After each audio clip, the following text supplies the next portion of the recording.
मध्य प्रदेश में mob lynching की घटनाएं थमने का नाम नहीं ले रही हैं। पहले इंदौर में आपको याद होगा चूड़ियां बेचने वाले एक युवक की सिर्फ इसलिए बेरहमी से पिटाई कर दी क्योंकि वो मुस्लिम था, हिंदू इलाके में चूड़ियां बेच रहा था।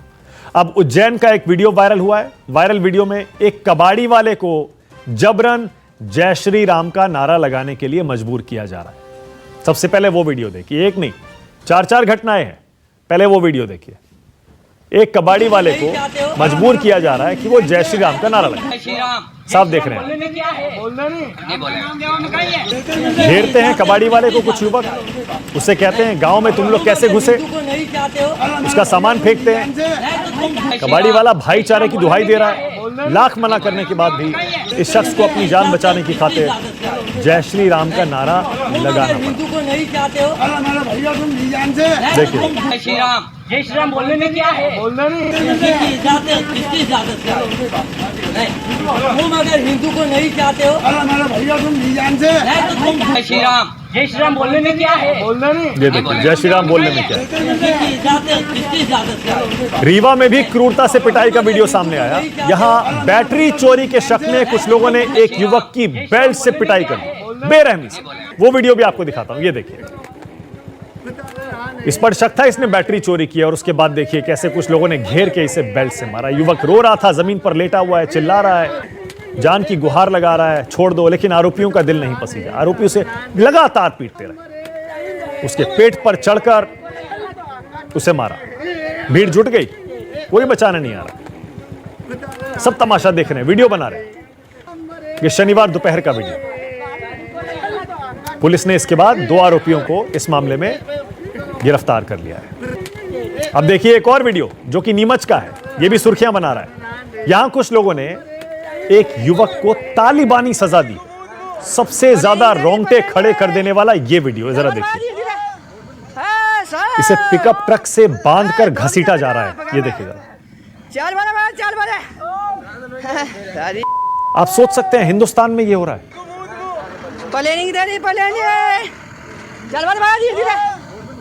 ये देखिए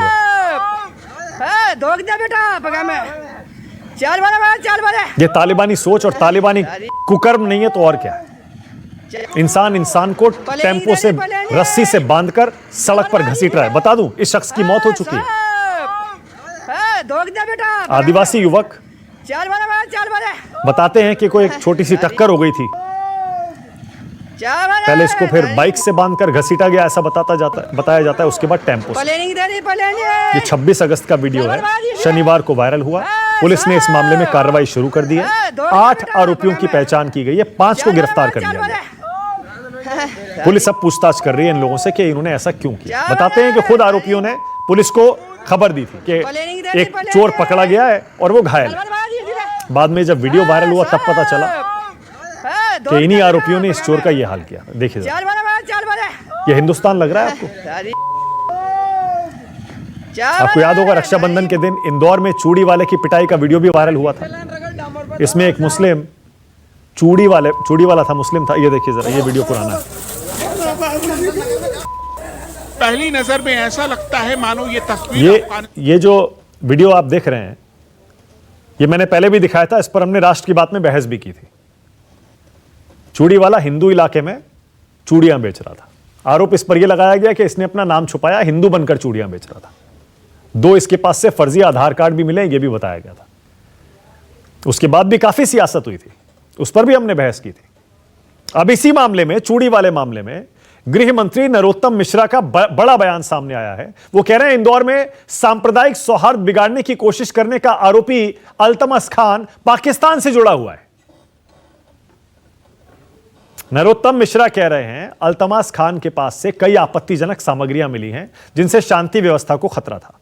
उन्होंने कहा नीमच और रीवा की घटनाएं विकृत मानसिकता का प्रमाण है, इनकी भर्त्सना होनी चाहिए।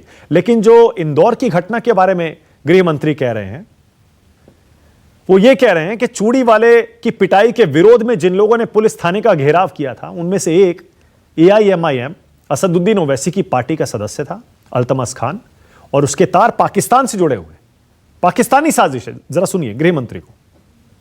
अल्तमस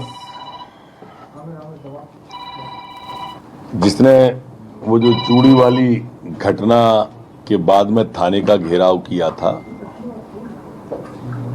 उसके पास से तमाम आपत्तिजनक इस तरह के वीडियो ऑडियो मिले हैं।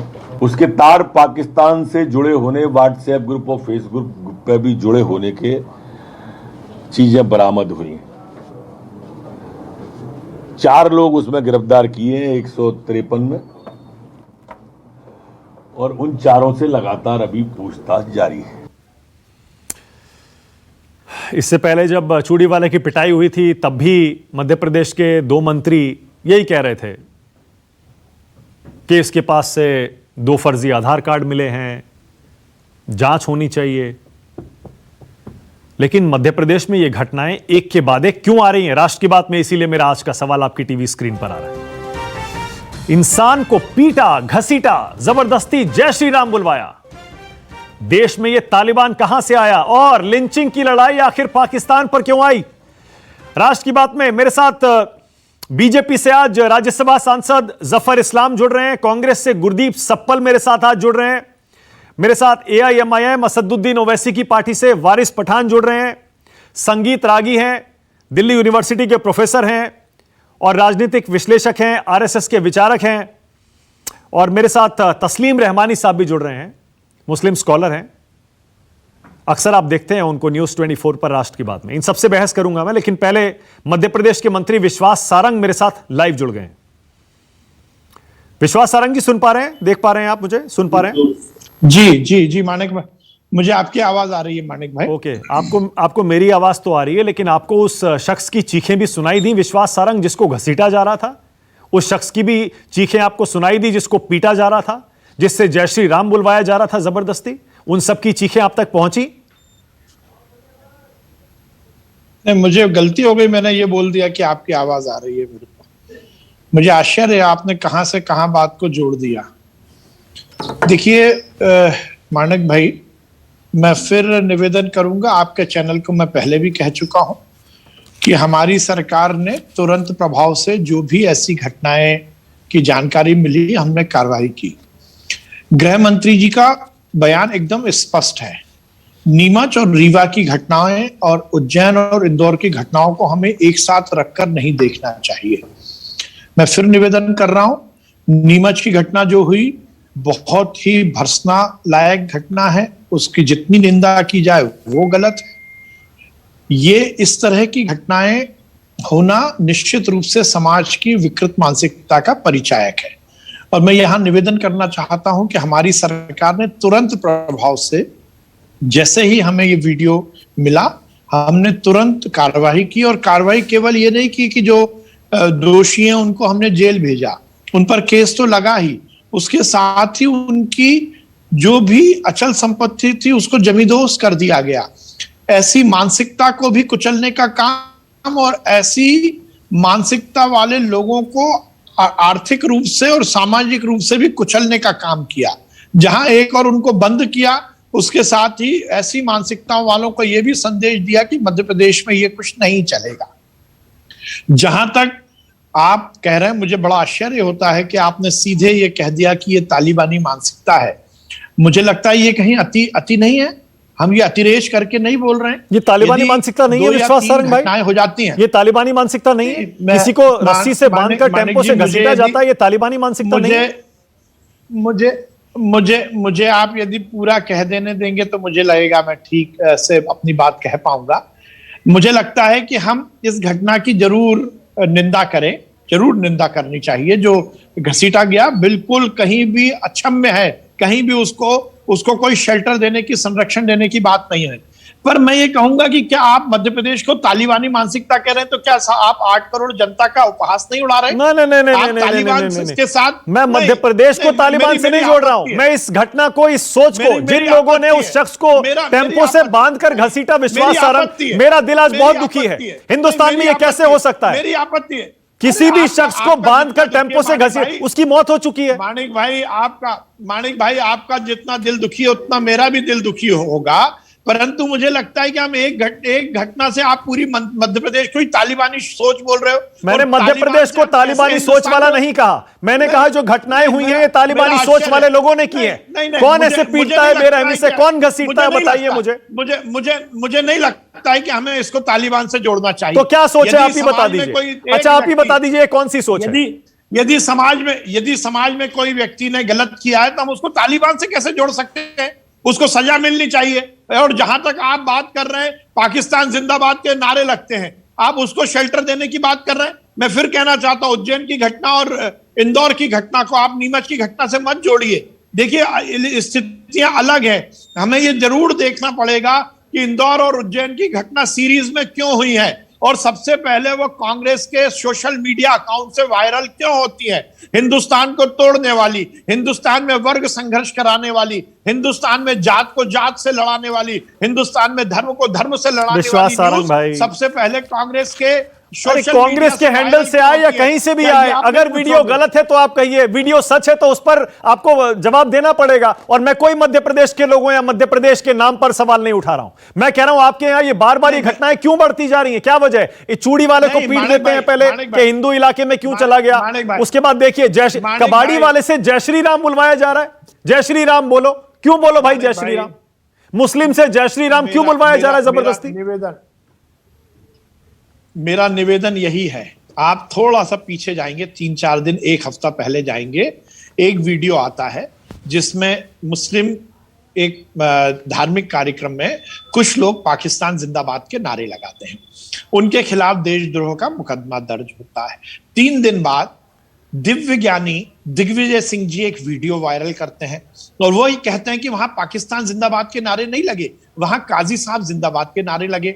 तो फिर हमें प्रश्न खड़ा करने का अधिकार नहीं है क्या कि 3 दिन पहले ये वीडियो कहां था? नहीं, एक मिनट आप, नहीं, एक सेकंड, पाकिस्तान जिंदाबाद छोड़ दीजिए, आप उस पर कार्रवाई करिए, मैं उसकी बात ही नहीं कर रहा हूं। आप इन घटनाओं को पाकिस्तान जिंदाबाद से क्यों जोड़ रहे हैं? आप मुझे बस यही बायस्ड हो रही है हिंदुस्तान कि कहीं ना कहीं आप बायस्ड हो रहे हैं। नहीं, पाकिस्तान जिंदाबाद का नारा लगा है तो मैं आपके साथ खड़ा हूं, उनको उठाकर जेल डाल दीजिए, देशद्रोह का मुकदमा लगा दीजिए, मैं आपके साथ हूं उस पर। लेकिन जिन लोगों ने इन घटनाओं को अंजाम दिया उन पर भी सख्त से सख्त कार्रवाई होनी चाहिए। और ये सोच कहां से आई है, मैं ये पूछ रहा हूं आपसे।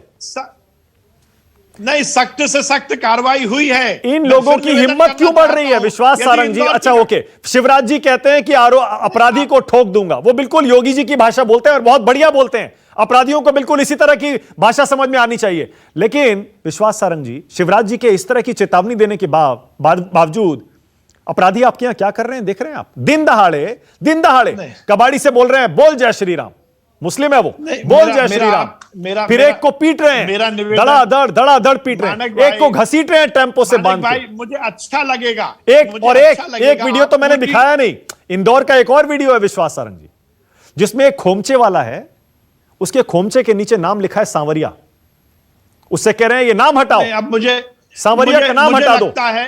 नहीं, आप क्या कहना चाह रहे हैं? आप क्या कहना चाह रहे हैं? क्या बहुसंख्यक समाज ये कर रहा है? मुझे आश्चर्य होता है। मैं समाज की बात ही नहीं कर रहा हूं। हम नहीं आप उन लोगों को समाज से क्यों जोड़ रहे हैं?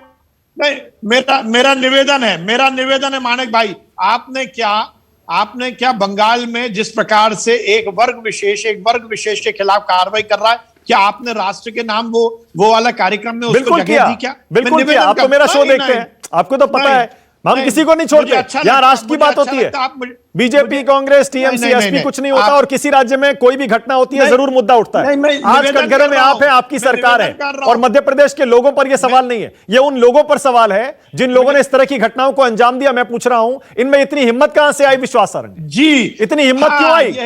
डरते क्यों नहीं आपकी सरकार से? आपने बिल्कुल सही जगह पर पहुंचे। मैं यही कहना चाहता हूं, जिन्होंने ऐसी कानून को अपने हाथ में लेने की कोशिश की, हमने उनके खिलाफ केस दर्ज किया, उन्हें बंद किया।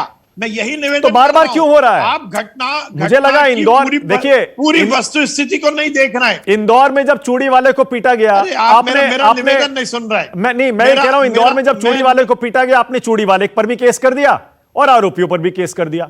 मैं ये कह रहा हूं, कहीं ऐसा तो नहीं कि आपकी कार्रवाई से इस तरह के लोगों के हौसले बढ़ रहे हैं? नहीं, आप देखिए, देखिए मैं निवेदन करना चाहता हूं, चूड़ी वाले की हरकत के बारे में आप अपने प्रोग्राम में जगह क्यों नहीं दे रहे? उसने 13 साल की बच्ची के साथ अश्लीलता की, वो आपके प्रोग्राम का अंग नहीं बनेगा। हमारे गृह मंत्री बोल रहे हैं कि अल्तमस जो है, जिसने कि इंदौर की फिजा बिगाड़ने की कोशिश की, वो पाकिस्तान से कहीं ना कहीं जुड़ा हुआ व्यक्ति लगता है। आप अपने कार्यक्रम में उसका नाम नहीं ले रहे हैं। आप चूड़ी वाले ने हरकत की, 13 साल की बच्ची का हाथ पकड़ के यदि हरकत की है तो क्या आप उसको अपने उसके बाद ये 4 घटनाएं क्यों हो गई? फिर ये कहना चाहता हूं, आपके यहाँ 4 घटनाएं क्यों हो जाती हैं 2-3 दिन में? चाहता हूं माणक भाई, मैं ये फिर निवेदन करना चाहता हूं, जो वीडियो वायरल हो रहा है केवल उसको देखकर हम यदि न्यूज प्रोग्राम बनाएंगे तो शायद हम वस्तुस्थिति तक नहीं पहुंच पाएंगे। मैं फिर निवेदन कर रहा हूं, यदि किसी ने कानून को अपने हाथ में लिया, उसको संरक्षण नहीं दिया जाना चाहिए। ये देश का कानून नहीं कहता है कि हम किसी को मारें, परंतु देश का कानून हमें यह जरूर सिखाता है कि हम एक्शन के बारे में यदि रिएक्शन हुआ है तो एक्शन की भी भर्त्सना करें। यदि चूड़ी वाले ने एक्शन गलत किया था, हो सकता है समाज में चूड़ी वाले का मैंने मान लिया। चलिए, आपने कहा कि उसके पास फर्जी आधार कार्ड थे और वो कुछ अश्लील हरकत कर रहा था, मैंने मान लिया। चलिए, मैंने मान लिया। लेकिन जो उसके बाद जो 4 घटनाएं हुई हैं, मैं वही तो पूछ रहा हूं, उसमें तो कोई एक्शन नहीं था ना, उसमें तो सीधा सीधा रिएक्शन था। नहीं, उसके खिलाफ कार्रवाई हुई? नहीं, पूरी कार्रवाई हुई है। मैं फिर निवेदन कार्रवाई तो हुई है, हिम्मत क्यों हो रही है इन लोगों की? यही तो पूछ रहा हूं। सिर्फ विकृत मानसिकता बोलकर आप कैसे बच सकते हैं सर? नहीं, आप विकृत मानसिकता वाले लोग हैं, ये बोलकर आप बच नहीं सकते। इनकी हिम्मत क्यों बढ़ जाती है इतनी? क्यों हौसला बढ़ जाता है? नहीं, हिम्मत नहीं बढ़ रही है। ये मध्य प्रदेश है, देखिए मध्य प्रदेश है जिसमें अपराधियों की संपत्ति को जमींदोज करने का काम हमने किया। हमने हर माफिया के खिलाफ कार्रवाई की है। और ये समाज की विकृति है, निश्चित रूप से हमें बात करनी पड़ेगी। हमें यह बात सोचना पड़ेगा कि ऐसी मानसिकता क्यों आ रही है। और ये एक समाज में कहीं ना कहीं डिस्कशन का विषय है। माणिक भाई, आप तो बहुत ही सार्थक प्रोग्राम करते हैं, आपको जरूर इस बात पर विषय पर बात करनी चाहिए। ये केवल सरकार का मामला नहीं, सरकार को जो कार्रवाई करनी है वो कर रही है, पर हमें ये जरूर डिस्कशन का विषय बनाना चाहिए कि ये मानसिकता क्यों है। और मैं निवेदन करना चाहता हूं, मैं बायस्ड होकर नहीं कह रहा, मैं ये कह रहा हूं कि बहुसंख्यक समाज के खिलाफ हम केवल बात करेंगे तो ये ठीक नहीं है। ये हिंदू मुसलमान का मामला नहीं है। देखिए, मैं फिर निवेदन कर रहा हूं, ये धर्म का मामला नहीं है, ये जाति का मामला नहीं है। मैं निवेदन कर रहा हूं, मैं निवेदन कर रहा हूं, हम कहीं ऐसा ना कर दें कि ये संपूर्ण हिंदू समाज के खिलाफ पूरी दुनिया में बात घुमाइए मत। नहीं, विश्वास भाई, मैं निवेदन कर रहा हूं आपसे। ओके विश्वास भाई, बस एक लास्ट सुनिए। एजेंडा है। अच्छा, ओके, लास्ट तो सुनिए। आखिरी कमेंट है जी, उसके बाद मुझे पता है आप बहुत बिजी हैं। नहीं, मैं बिजी नहीं, आपने मेरे को समय दिया उसके लिए। नहीं, थैंक यू सो मच। आप मेरे शो पे आए, सो नाइस ऑफ यू। लेकिन मैं ये कह रहा हूं कि ये जो पार्टी प्रवक्ताओं की या शो पर आकर मंझे हुए मंत्रियों की एक ट्रिक होती है ना, कि इस तरह की चीजों को बहुसंख्यक समाज से जोड़ दो, एंकर को घुमाने की कोशिश करो। सर, मेरे साथ नहीं हो पाएगा। आपको भी पता है, मतलब मुझे इतना टाइम हो गया ये सब करते करते, मेरे साथ तो सर मुझे घुमा नहीं पाएंगे। मैं तो बहुत नौसिखिया हूं। अरे नहीं सर, आप नौसिखिया नहीं है, आप भी मंझे। मैं आपके बारे में पूरा नौसिखिया हूं, आप बहुत एक्सपीरियंस्ड हैं, मैं बहुत छोटा सा कार्य करता हूं। अरे नहीं, मैं यहाँ पर मैं आपको निवेदन कर रहा हूं माणिक भाई, मैं निवेदन कर रहा हूं, ईमानदारी से बोल रहा हूं। मैं यहाँ मंत्री के नाते आपने बुलाया है, पर इस देश के नागरिक के नाते बोल रहा हूं। मैं फिर निवेदन कर रहा हूं, किसी ने कहा है लम्हों ने खता की थी और सदियों ने सजा पाई। मैं ये निवेदन कर रहा हूं। देखिए, मैं किसी पर एलिगेशन लगाने के लिए नहीं बोल रहा, पर मैं अपनी बात को रिपीट करूंगा। हो सकता है समाज का कोई एक व्यक्ति कुछ गलती करता है, पर हमें अपनी जिम्मेदारी के साथ ये सुनिश्चित करना चाहिए कि कहीं ऐसा तो नहीं है कि हम उसकी बात को किसी और पर एलिगेशन लगाने के लिए हम उसकी बात को इतना प्रचारित कर दें कि एक समाज ही रॉन्ग फुट पर चली जाए। मैं आपके लिए नहीं बोल रहा, मैं कांग्रेस के लिए बोल रहा हूं। ओके, मैं समझ गया, आप कांग्रेस पर आरोप लगा रहे हैं। ऑल राइट, ओके, मेरे पैनलिस्ट भी इंतजार कर रहे हैं और आपको भी जाना है। थैंक यू सो मच विश्वास सारंग, राष्ट्र की बात पर आने के लिए बहुत बहुत धन्यवाद। नमस्कार। अब मेहमानों को स्क्रीन पर लाइए। जफर इस्लाम, पहला सवाल आपसे। विश्वास सारंग तो जवाब दे गए मंत्री के तौर पर। जफर इस्लाम, आप तो लोकतंत्र के मंदिर में बैठते हैं, संसद में बैठते हैं। ये चारों वीडियो देखकर, एक और वीडियो है जो मैंने दिखाया नहीं है, ये वीडियो देखकर जफर इस्लाम आपका दिल दुखी होता है या नहीं होता है? जफर भाई बोलिए।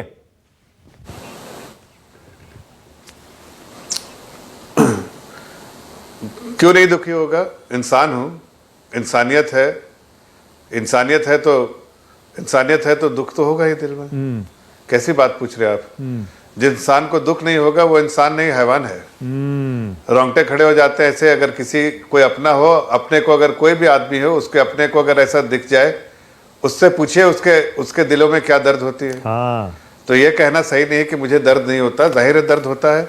और जिन लोगों ने किया है, चाहे वो कोई समाज के किसी वर्ग के हों, कितने भी पावरफुल हो, कहीं से भी उनका कनेक्शन हो, कितने भी ताकतवर हो, आदरणीय प्रधानमंत्री जी ने 2019 में कहा था, ऐसे लोगों को, ये लोग समाज के लिए कलंक हैं, ये लोग जो है एंटी सोशल एलिमेंट्स हैं। और ऐसे लोगों को एक ऐसे वाकया जो करतूत करते हैं, उनको किसी तरह से भी बख्शना नहीं चाहिए। स्टेट गवर्नमेंट की रिस्पॉन्सिबिलिटी है कि जो लोग इस तरह के काम करते हैं, या तो नफरत के बेसिस पे या फिर किसी और के कारणों से जो कानून को हाथ में लेते हैं, जैसा विश्वास जी भी कह रहे थे अभी, उनको किसी तरह भी सरकार को बख्शना नहीं चाहिए। स्टेट गवर्नमेंट की रिस्पॉन्सिबिलिटी है कि ऐसे लोगों पे सख्त काम ये करे। देखिए, तालिबानी, आलिबानी, कालीबानी, ये सब सोच है, इसको नाम देने से अच्छा इंसानियत की बात कीजिए। इंसानियत, आज तालिबान को पूरे दुनिया में देख रहे हैं किस तरह से एक्सेप्टेबिलिटी हो रही है। कल को आप क्या बोलेंगे, कौन से अमेरिका के सोच है ये? इससे अच्छा है ये बताइए, इंसानियत और हैवानियत में फ़र्क होना चाहिए। तो ये इंसानियत जहाँ पर है, उसमें कहीं ना कहीं इसमें कमी हो। और जिन लोगों ने भी किया है, चाहे वो कोई भी हो, मैं खुद स्वयं आपसे कह रहा हूँ कि हमारी पार्टी ऐसी चीज़ों को इंडोर्स न करती है, हमारी सरकार न इस चीज़ों को इंडोर्स करती है। आपने विश्वास जी को भी सुना, आपने नरोत्तम जी को भी सुना। जो लोग गलत हैं वो गलत हैं। उसको आदरणीय प्रधानमंत्री जी ने भी कहा है, एक बार नहीं अनेक बार, बड़े प्लेटफॉर्म से, बड़े मंच से कहा है। इसके लिए कमेटी भी बनाई गई है। कमेटी भी इस तरह की चीज़, मॉब लिंचिंग के लिए कमेटी बनाई गई है। और उन्होंने आदेश भी दिया है, होम मिनिस्ट्री ने रिस्पेक्टिव सब स्टेट्स को एडवाइजरी भी दिया है कि इस तरह की घटना जो होती है, उस घटना को बिल्कुल सख्ती से निपटनी चाहिए। अब ये स्टेट गवर्नमेंट के जो गृह मंत्री हैं, स्टेट के गृह मंत्री हैं, स्टेट के जो रिप्रेजेंटेटिव हैं, जो सरकार है, उनको इस पर ध्यान देना चाहिए। और उसमें यह भी देखना चाहिए कि एंटी सोशल एलिमेंट के साथ साथ एंटी नेशनल एलिमेंट्स कौन कौन है। अगर एंटी नेशनल एलिमेंट्स है, कोई पाकिस्तान की तारीफ कर रहा है, तो उसके साथ सख्ती से निपटे।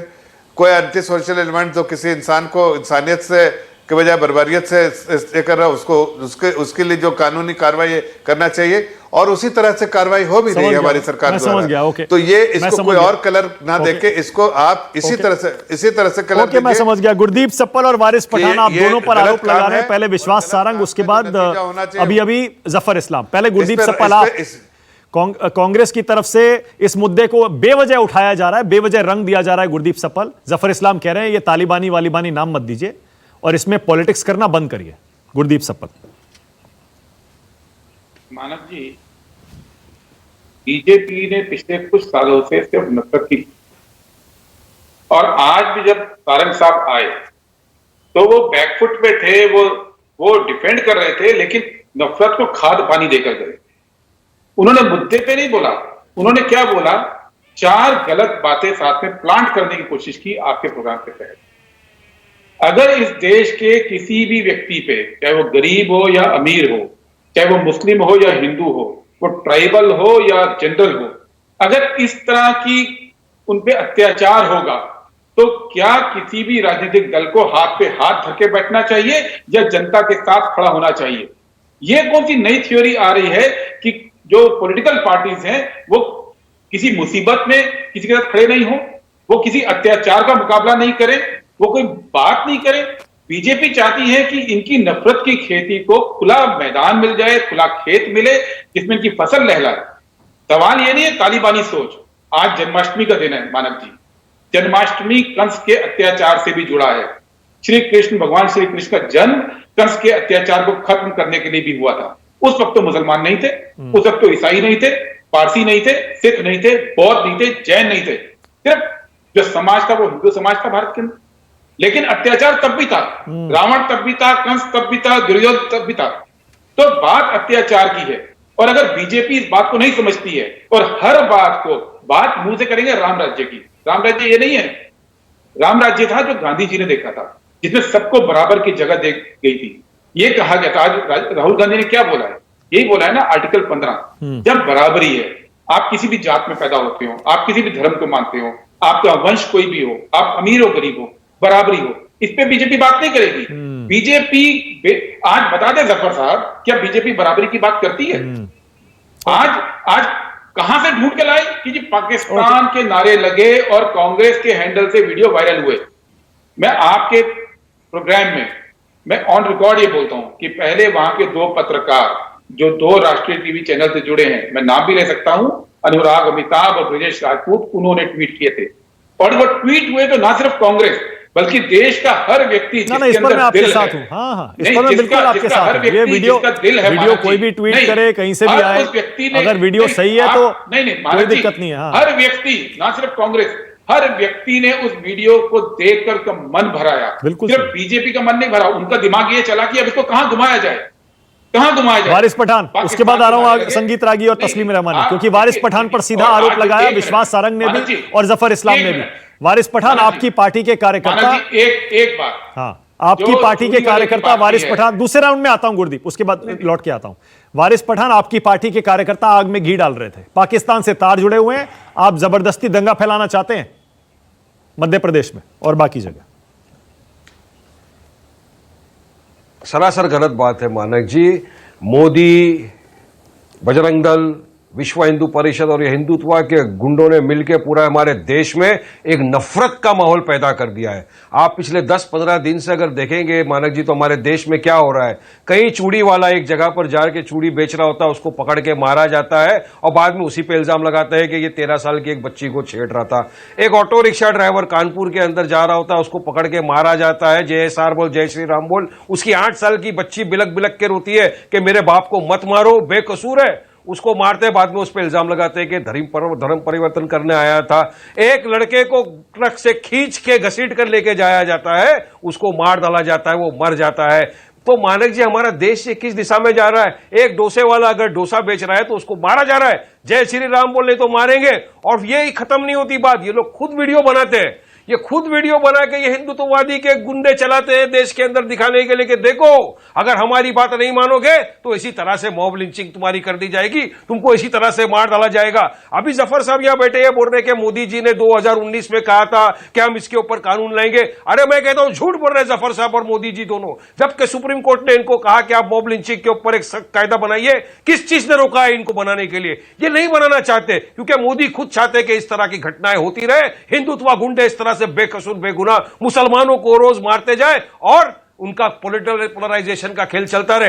बात यहां नहीं मानक जी, आप देखिए आज करनाला की बात देख लीजिए, वो किसान जिसकी सब्जी रोटी खाकर हम और आप यहां बैठकर डिबेट कर रहे हैं, उस किसान के लिए एसडीएम ने क्या कहा? इतना मारो कि इनका सर फोड़ दो। मैं पूछना चाहता हूं, किसने उस एसडीएम को या वरिष्ठ अधिकारी को यह इजाजत दी कि तुम कानून कायदा हाथ में लो और सर फोड़ डालेंगे तुम? अरे हमारे देश का किसान जिसका पसीना जब जमीन में बहता है तो मानक जी वहां से अन्न उगता है, वो अन्न खा के हम आते हैं, उसी को मारने की बात कहते हैं। और मोदी जी खामोश है, इतनी सारी मॉब लिंचिंग हो गई, इतने सारे लोगों का कत्ल कर दिया गया, मोदी जी खामोश है और उनके प्रवक्ता यहां आके सिर्फ झूठ बयानी करते। आप पहला खंडन करिए इस बातों को। एक मुसलमान फकीर बैगर रास्ते में भीख मांग रहा होता है, उसको मारा जाता है, जय श्री राम बोलो। अरे क्यों बोलेंगे? किसने आपको अधिकार दिया है कायदा कानून अपना हाथ में लेना? और उसके बाद में क्या होगा मानक जी? अब ये बताएंगे जफर भाई के 2 लोग को अरेस्ट किया, वो उनके मंत्री ने बोला कि वहां पे एक को अरेस्ट किया। अरेस्ट होने से क्या होता है?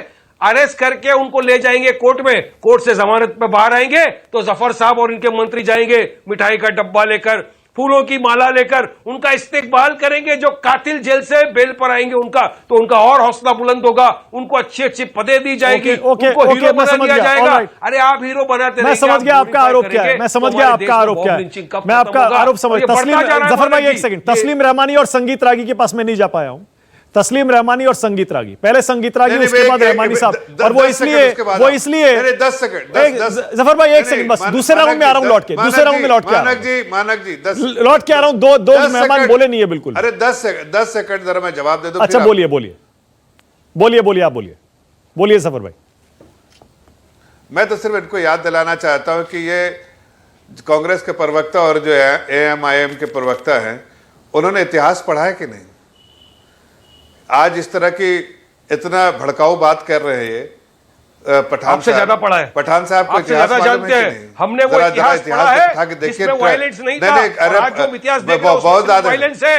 अरे खाक जानते हो?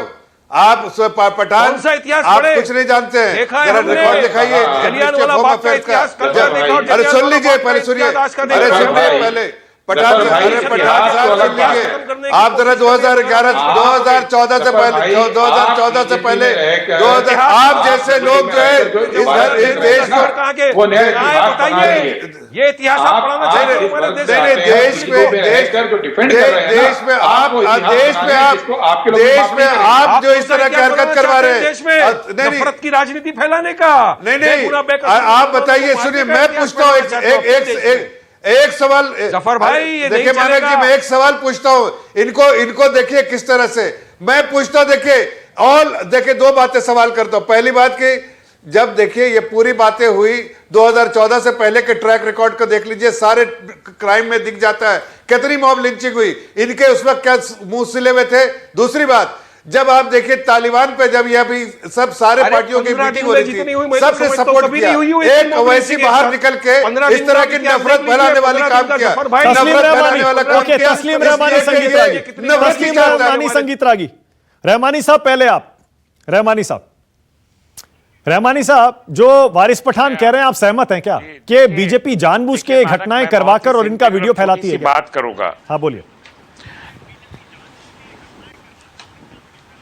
देखिए, मैं बिल्कुल एक लार्जर स्क्रीन पे बात करूंगा। 1990 से इस देश में पॉलिटिकल रेडिकलाइजेशन का आगाज हुआ और 2002 में उसके रिजल्ट अचीव होना शुरू हो गया और उससे फिर ये अंदाजा हो गया कि रेडिकलाइजेशन के थ्रू ही बीजेपी सत्ता तक जा सकती है। आप 1919 ऑनवर्ड देखते चले जाएंगे तो ये वाकयात आपको इसी सीरीज में मिलते चले जाएंगे। तो जिसने जितना ज्यादा रेडिकलाइज किया उसने उतना ज्यादा बड़ा पद पाया, और जब मुजरिमों को सजा देने की बजाय पद मिलेगा तो आप देखें कि फ्रीक्वेंसी इन मामलात की बढ़ती जाएगी। और मैं इस बात से एग्री नहीं करता कि इसे मुसलमानों के खिलाफ है, नॉट एट ऑल।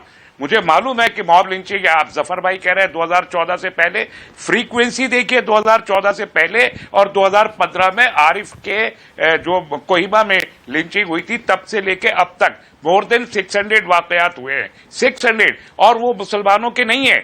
उसमें 2/3 वाकयात हमारे दलितों के हैं, ओबीसीज के हैं और ट्राइबल्स के। अभी आप देखिए नीमच में ट्राइबल था जिसके साथ ये सब हरकत हुई। फर्क सिर्फ इतना है, मुसलमानों के वाकयात को हाईलाइट किया जाता है। यही लोग जिन्होंने एक इंडस्ट्री बनाया है, लिंचिंग को इंडस्ट्री बनाया है, पेड वर्कर्स हैं, ये एसोसिएटेड हैं इन ऑर्गेनाइजेशंस के साथ जो आरएसएस की एलाइड ऑर्गेनाइजेशंस हैं, और उनको इसके पैसे मिलते हैं। वीडियो बना के अपने पे मास्टर्स को दिखाते और समाज में खौफ पैदा करते कि देखो मोदी का चेहरा है, मुसलमानों का दावा दाब के रख सकता है। इसलिए मुसलमानों की लिंचिंग का वीडियो बनाया जाता है और दलित और ट्राइबल की लिंचिंग का वीडियो नहीं बनाया जाता। वो वीडियो अगर बन भी जाए तो उसके जो मुजरिम है उसके घर तोड़ देंगे। वीडियो सारी घटनाओं के आते हैं, रहमानी साहब, वीडियो सारी घटनाओं के आते हैं और दिखाए जाते हैं, ऐसा नहीं है। बल्कि आप लोग ही पहले कहते थे कि मुसलमानों को निशाना बनाया जाता है। आप लोग ही पहले कहते थे कि मुसलमानों से देखिए जानबूझकर जय श्री राम बुलवाया जा रहा है, उनकी पिटाई। मुसलमानों को तो आज आप दूसरी बात कह रहे हैं। वारिस पठान से आप असहमत हैं। वारिस पठान कह रहे हैं मुसलमान को टारगेट किया जा रहा है, आप कह रहे हैं कि मुस्लिम नहीं, पाकिस्तानी है, और धमकी देके गए।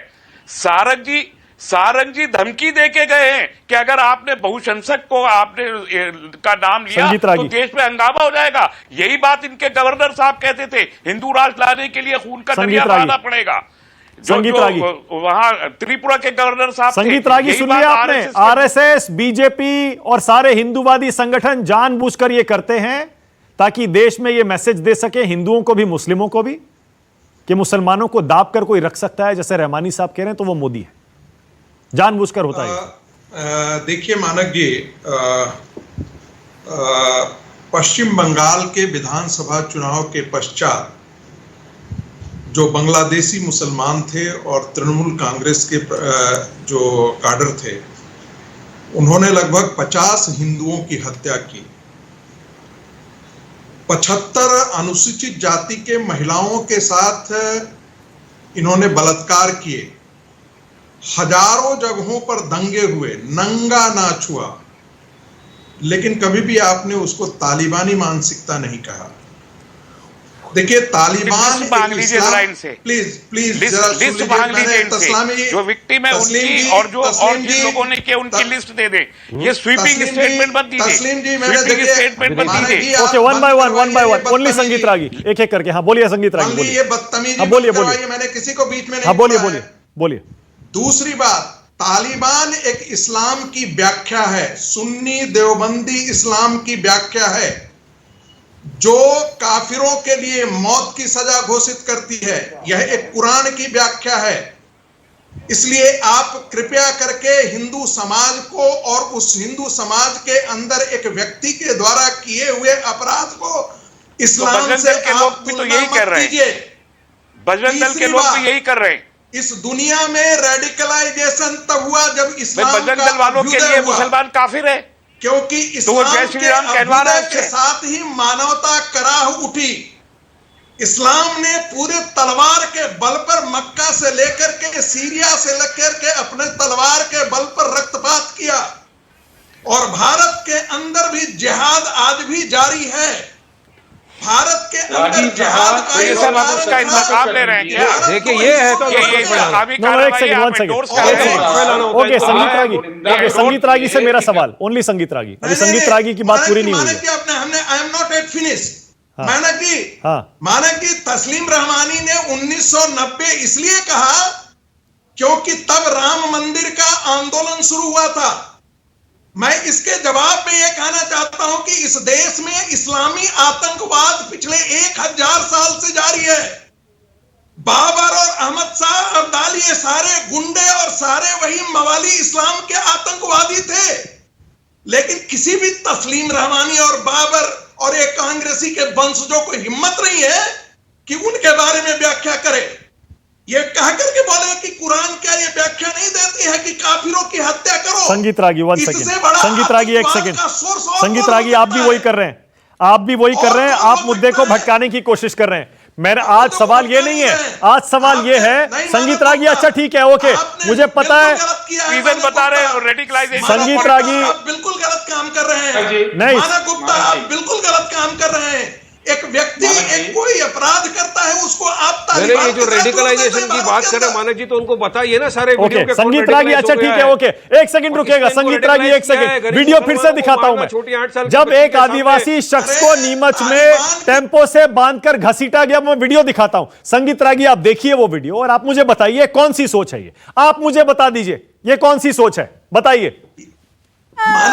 मानक एक बहुत ही घटिया, बहुत ही निकृष्ट, ये जानवर का सोच है, लेकिन ये किसी धर्म की प्रेरणा से नहीं है। जानवर भी ऐसा नहीं करता है। सुन लीजिए संगीत रागी, तो आप बताएंगे कि ये तालिबानी इस्लाम जानवर इस्लाम है?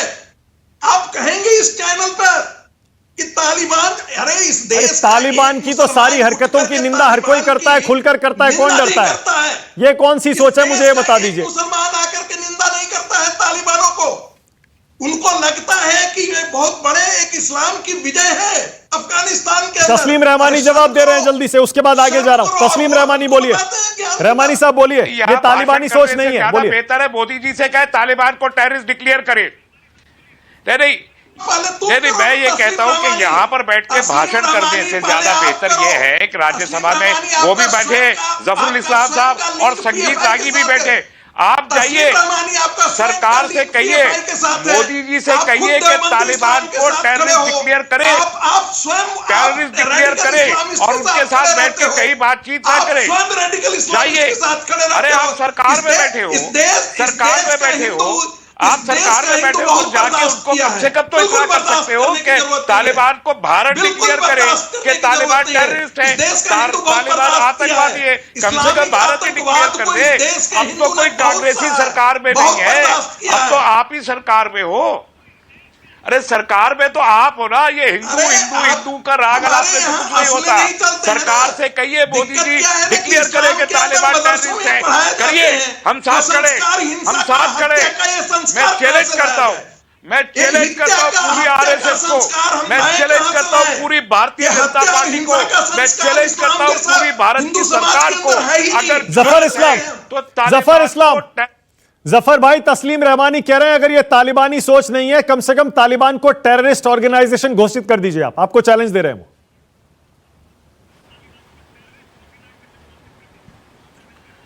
ये कौन सी बात है कि भाषण करेंगे यहाँ बैठ के? यहाँ पर डिस्कस करने की सरकार ने इसके बारे में सरकार ने बहुत साफ लफ्जों में कहा है कि बदलते हुए हालात अभी भी अगर जो है स्थिर नहीं हुए हैं। हालात जो है, एक मिनट सुनिए, अरे डिक्लेयर नहीं कर सकते। एक मिनट सुन तो लीजिए मानक जी, मैं बीच में नहीं बोल रहा, मैं बीच में नहीं बोल रहा, मेरी बात सुन। अरे तो सुन तो लीजिए मेरी बात तो सुन। बोलिए जफर भाई, बोलिए। तस्लीम रहमानी साहब सुन पाएंगे जब मैं बोलूंगा तभी सुन पाएंगे। मैं ये कह रहा हूं कि तालिबान का इतिहास 1996 से 2001 के बीच में सबने देखा है। कोई अच्छा इतिहास तो नहीं है, रोंगटे खड़े करने वाले इतिहास है।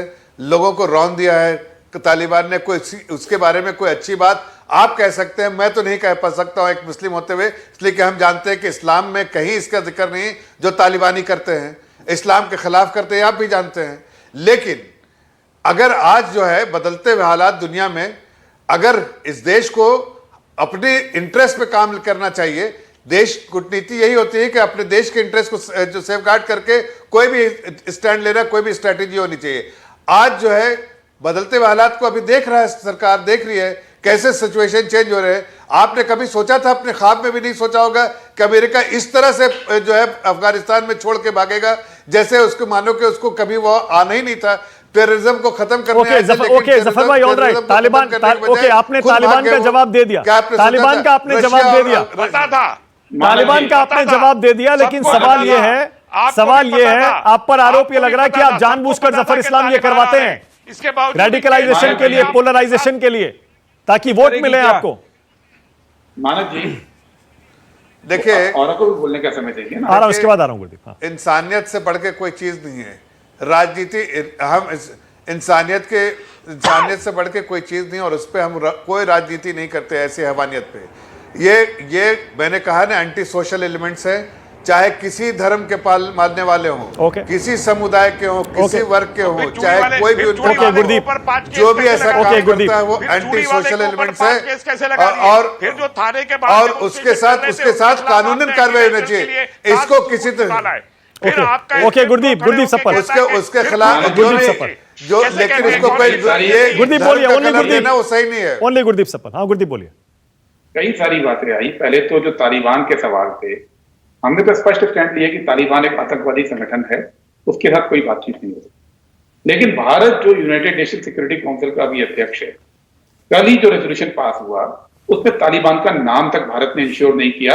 ये आज भारत सरकार की हैसियत हो गई है, भारत सरकार की ये स्थिति है कि तालिबान का यूनाइटेड नेशन के रेजोल्यूशन में भी नाम लेने से वो डर रहे हैं और कह रहे हैं कि किसी तरह से रास्ता निकले कि हम वहां पे क्या संबंध बना पाएंगे। खैर वो अलग बात है, क्योंकि ये सरकार केवल बातों की शेर है। हमने पहले भी देखा है तालिबान के दबाव में 99 के अंदर आईसी जो एयरप्लेन था उसमें किस तरह से कौन 814 जो था उसमें किस सरकार के मंत्री जसवंत सिंह जी थे और कौन वहां पे आतंकवादी को छोड़कर गए थे, ये पूरा देश जानता है, मुझे दोहराने की जरूरत नहीं है। सवाल दूसरा है कि बीजेपी ने जो माहौल देश में बना दिया है। आप देखिए, आपके हमारे परिवार होते हैं ना, परिवारों में अगर कलह होगी तो तरक्की नहीं होती है। इसी तरह देश भी है, देश के अंदर अगर कलह रहेंगे, अगर आप कलह बढ़ाएंगे, अगर आप सबको एक नजर से नहीं देखेंगे तो ये देश तरक्की नहीं करेगा।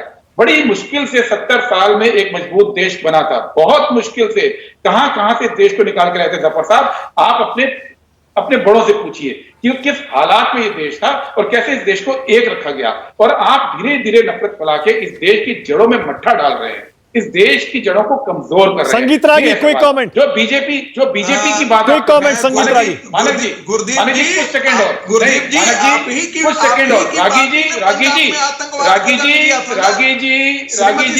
मेरे से जवाब हर चीज का ले लीजिए, आप मेरे से जवाब हर चीज का ले लीजिए, मैंने आपको नहीं टोका था, आप नहीं टोकेंगे बीच में, क्योंकि आप नहीं टोकेंगे बीच में रागी जी, आप केवल ऐसे दर्शक समझ नहीं पाएगा। गुरदीप अब क्या कह रहे हैं? 10 सेकंड और, गुरदीप अपनी बात पूरी करिए, 10 सेकंड और। हाँ मेरी बात पूरी नहीं। हाँ 10 सेकंड और बोलिए। यही बीजेपी है ना वहां पे विक्टिम को आप किस तरह से पेनलाइज करें इसकी बात करते हैं। नाम बदल के वो चूड़ी बेच रहा था। सीएए में शाहीन बाग में इन्हीं की कार्यकर्ता गुंजा कपूर की जो बुर्का पहन के गई थी, आज तक उस पर कार्रवाई नहीं की है।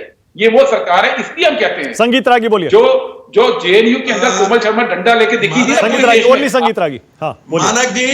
मानक जी, यही वो कांग्रेस है ना जिसने देश को हिंदू और मुसलमान के आधार पर दो टुकड़ों में किया था। यही वो कांग्रेस पार्टी है ना जो देश विभाजन से पहले के मुस्लिमों के जितने एजेंडे थे वो साथ खड़े किए।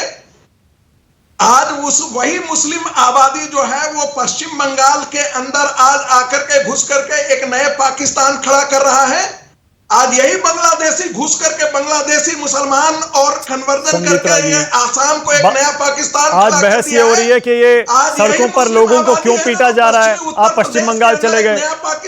अरे मैं पूछ रहा हूं कि लोगों को क्यों पीटा जा रहा है, उनसे जय श्री राम क्यों बुलवाया जा रहा है। आप पश्चिम बंगाल कोट कर रहे हैं। वारिस पठान 20 सेकंड। सुनिए वारिस पठान 20 सेकंड। देखिए मानक जी, देखिए भाजपा के प्रवक्ता बैठे, संगीत रागी दोनों बैठे, दोनों ने भी अब तक ये नहीं बताया कि ये जो लोगों को मार रहे हैं बेकसूरों को जय श्री राम के नाम पर, मुसलमानों को मारा जा रहा, दलितों को, तो इनको रेडिकलाइज किसने किया है, किसने इनको रेडिकलाइज किया है। ओके, मेरे पास टाइम खत्म हो गया। मेरे पास टाइम खत्म हो गया। मेरे पास टाइम खत्म हो गया। लेकिन अभी भी जैसा मैंने कहा, छोड़ दीजिए सब धर्म, राजनीति, जाति सब छोड़ दीजिए। एक इंसान के तौर पर ही देखिए, जो वीडियो मैंने आज दिखाए हैं, जानबूझकर बार बार दिखाए, रूह कांप जाती है एक वीडियो देखकर। तो एक इंसान दूसरे इंसान के साथ ऐसा कैसे कर सकता है। उसको टेम्पो से बांधकर सड़क पर, उसकी मौत हो गई, वो शख्स सड़क पर घसीट रहे हैं। ये तालिबानी सोच नहीं है तो कौन सी सोच है, आप भी सोचिएगा। बहुत शुक्रिया राष्ट्र की बात में आ जाने के लिए। विश्वास सारंग थे उनका, जफर इस्लाम, गुरदीप सप्पल, वारिस पठान, तस्लीम रहमानी और Sangeet Ragi. Thank you so much.